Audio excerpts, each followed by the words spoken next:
Welcome to Lesson 2, a whole class activity. Today, we are mastering mass.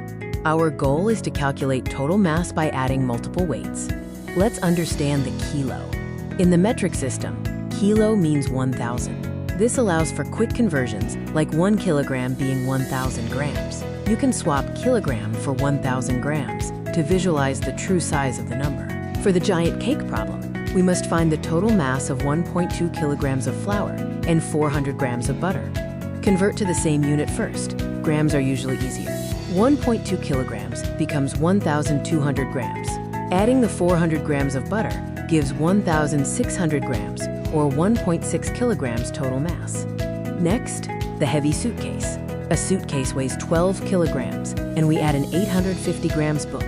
Let's convert 12 kilograms to 12,000 grams and add 850 grams. Using the column method, the new total mass is 12,850 grams. It is your turn. Complete the conversions, calculations, and word problems. Remember to convert to the same units before adding masses. Here are the answers to the You Do section for you to check your work.